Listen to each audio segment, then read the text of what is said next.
பாருங்க, இன்னைக்கு நம்ம வீட்ல என்ன செஞ்சிருக்கேன் அப்படின்னு பார்த்தீங்கன்னா, சூப்பரான தாபா ஸ்டைல் முட்டை கிரேவி தான் செஞ்சிருக்கேன். இது ரொம்ப அட்டகாசமா இருக்கும். இது பூரி, சப்பாத்தி எல்லாத்துக்குமே நல்லாருக்கும்.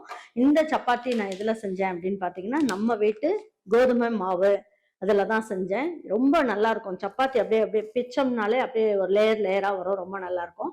அது மட்டும் இல்லாம நம்மகிட்ட மல்டி கிரெயின் ஆட்டாவும் இருக்கு. அதுலயும் நீங்க சப்பாத்தி, பூரி செஞ்சீங்கனாலும் ரொம்ப அட்டகாசமா இருக்கும். இந்த முட்டை கிரேவிக்கு நான் என்னென்னலாம் சேர்த்தேன் அப்படின்னு பார்த்தீங்கன்னா, நான் கலருக்காக காஷ்மீரி சில்லியும், வாசனைக்காக கரம் மசால் பொடியும், கலருக்காக அந்த ஒரு எல்லோ கலர் அப்படியே வரணும் இல்லையா? அதுக்கு கொஞ்சம் ஒரு பிஞ்ச் நம்ம நம்ம வீட்டு மஞ்சள் தூள் போடும்போது கலர்ஃபுல்லா சூப்பரா இருக்கும். அப்புறம் மல்லித்தூள் கொஞ்சமும், அதுக்கப்புறமா நல்ல காரத்துக்கு நம்ம வீட்டு ரெட் சில்லி பவுடரும் சேர்த்தேன். இப்போ நான் இதெல்லாம் போட்டு சேர்த்தேன். இன்னைக்கு நான் செய்யும்போது இந்த முட்டை மசாலுக்கு. உங்களுக்கு வேண்டாம்மா எனக்கு ஒரே ஒரு பொடி இருந்தா போதும் அப்படின்னு நீங்க கேட்டீங்கன்னா, நம்மகிட்ட முட்டை மசால் பொடியும் இருக்கு. நீங்க மல்லித்தூள், ரெட் சில்லி பவுடர், மஞ்சள் தூள், கரம் மசால் பொடி எதுவுமே நீங்க சேர்க்க வேண்டாம். இந்த ஒரு முட்டை மசால் பொடி இருந்தாலே போதும். அத மட்டுமே சேர்த்தீங்கனாலே அருமையான முட்டை மசால் ரெடி பண்ணிடலாம். இது குழம்பும் செய்யலாம், கிரேவியும் செய்யலாம். முட்டை பொரியல் பண்ணும்போது இதுல கொஞ்சமா போட்டு நீங்க முட்டை பொரியலும் செஞ்சிடலாம்.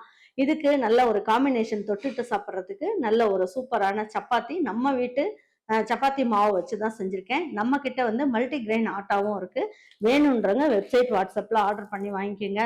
இப்போ நல்ல ஆஃபர் போயிட்டு இருக்கு. வேணுன்றவங்க இந்த ஆஃபரை பயன்படுத்திக்கோங்க. வெப்சைட் வாட்ஸ்அப்ல ஆர்டர் பண்ணிக்கலாம்.